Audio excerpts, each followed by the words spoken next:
Hello friends, आज हम बात करेंगे हल्दी के ब्लड थिनिंग या खून पतला करने वाले इफेक्ट के बारे में।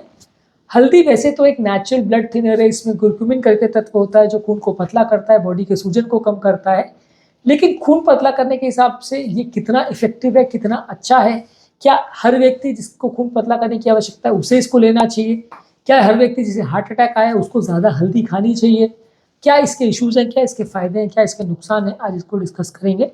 टॉपिक पर जाने से पहले जो लोग हमारे चैनल पर नए हैं मैं वेलकम करूंगा और उन्हें और हमारे व्यूअर्स को रिक्वेस्ट करूंगा कि वीडियोस को लाइक करें, फॉलो करें, इनको कमेंट करें और पॉसिबल तो शेयर भी करें। हल्दी में usually natural anti inflammatory properties और खून पतला करने वाले तत्व होते हैं। इसमें जो कुर्क्यूमिन करके तत्व है वो खून को पतला करता है, जिससे कि ब्लड के क्लॉट होने का चांस कंपेरेटिवली कम हो जाता है। प्लेटलेट्स के आपस में चिपकने का चांस कम हो जाता है।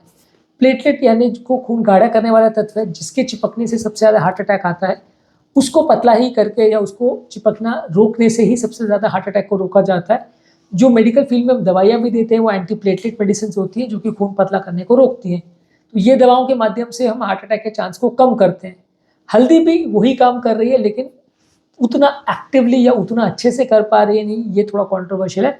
हाँ, ये मददगार इस मामले में ज़रूर है कि ब्लड को पतला करेगी, लेकिन एग्जैक्टली कितना पतला करेगी और कितनी मात्रा में इसमें हल्दी खाने की आवश्यकता है, ये थोड़ा सा कॉन्ट्रोवर्शियल इशू है। क्योंकि कुर्क्यूमिन उसमें होता ज़रूर है, लेकिन वो खून को बहुत ज़्यादा पतला नहीं करता, और मान लीजिए अगर कर दिया तो उसे कंट्रोल कर पाना थोड़ा सा मुश्किल है, क्योंकि ये नेचुरल चीज़ों में कैसा ब्लड पर इफेक्ट आएगा वो इंडिविजुअल बहुत ज़्यादा वेरी करता है। किसी में बहुत कम वेरिएशन भी आ सकता है, किसी में बहुत ज़्यादा आ सकता है, किसी में बिल्कुल पतला ना हो वैसा भी हो सकता है, किसी में बहुत ज़्यादा पतला हो जाए वैसा भी हो सकता है।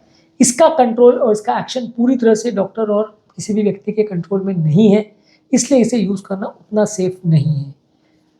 ठंड के मौसम में या ऐसे टाइम पर जब ब्लड की क्लॉटिंग टेंडेंसी और आप कोई नेचुरल ब्लड थिनर्स पर नहीं हो, कोई डॉक्टर्स आपको ब्लड थिनर नहीं दे रहे हैं, खून पतला करने की दवा नहीं दे रहे हैं, तो आप हल्दी को ज़्यादा मात्रा में खा सकते हैं। हल्दी शक्कर का दूध वगैरह ले सकते हैं, या इस तरह की चीज़ें कर सकते हैं जो बॉडी के इन्फ्लेमेशन को कम करेगा और क्लॉट बनने की या हार्ट अटैक वगैरह आने की चांसेस को कुछ हद तक कम करेगा।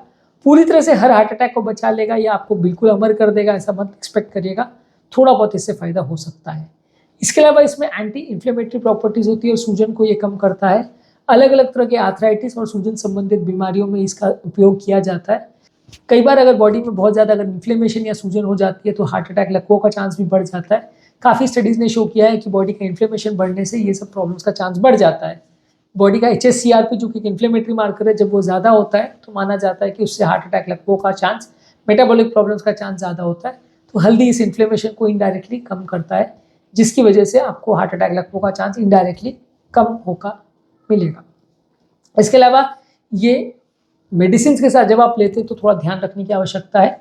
अगर आपको ऑलरेडी खून पतला करने की दवाई जैसे कि एंटीप्लेटलेट और एंटीकोएगुलेंट चल रही है, एंटीप्लेटलेट यानी एस्पिरिन, क्लोपिडोग्रेल या टिकाग्रोल, प्रासुग्रेल इनमें से कोई दवा चल रही है, या आपको एंटीकोएगुलेंट जैसे वारफरिन और कोमरिन चल रही है, ये दोनों ही दवाइयों के साथ हल्दी को थोड़ा ध्यान के साथ लेना चाहिए। मान लीजिए ज़्यादा ले लिया, खून ज़्यादा पतला हो गया तो ब्लीडिंग हो सकता है, कम ले लिया तो क्लॉटिंग हो सकता है। कितना मात्रा में लेना है उसका डोज एडजस्ट करना थोड़ा मुश्किल हो जाएगा, क्योंकि अगर आप किसी दिन ज़्यादा किसी दिन कम ले रहे तो डॉक्टर को दवाइयों का डोज एडजस्ट करना मुश्किल होगा।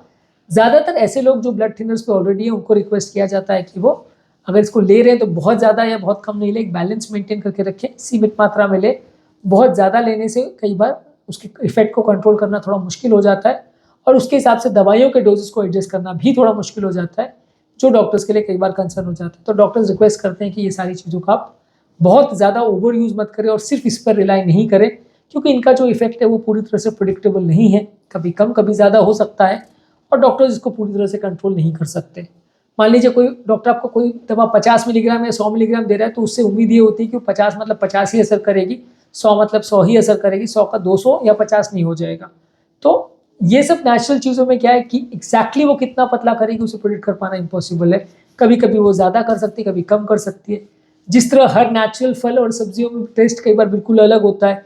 अलग अलग जगह से लाए हुए आम है, या अलग अलग जगह के एप्पल है, या अलग अलग जगह के केले हैं, उनका टेस्ट भी बिल्कुल फ़र्क होता है और उनकी नेचुरल प्रॉपर्टीज़ भी अलग अलग होती है। तो उसी तरह से नेचुरल केमिकल्स भी उसमें कितनी कॉन्सेंट्रेशन में वो फ़र्क होगा।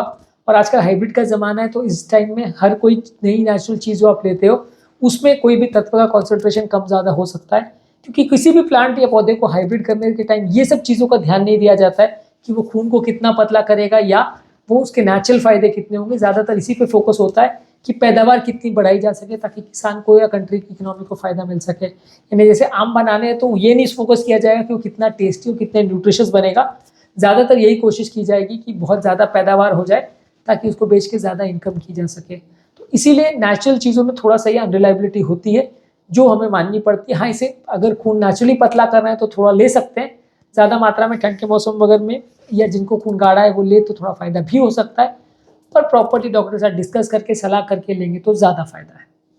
तो आज के टॉपिक में हल्दी के बारे में बात करी और एक नेचुरल ब्लड थिनर के हिसाब से ये कितना फायदा कितना नुकसान करता है, हर व्यक्ति को इसे लेना चाहिए या नहीं लेना चाहिए, इस बारे में हमने बात करी।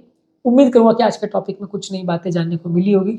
जो लोग हमारे चैनल पर नए हैं उन्हें वेलकम करूँगा और उनको और हमारे रेगुलर व्यूअर्स को रिक्वेस्ट करूँगा कि वीडियोज़ को लाइक करें, फॉलो करें, शेयर करें और इस पर पॉसिबल हो तो कमेंट्स भी करें।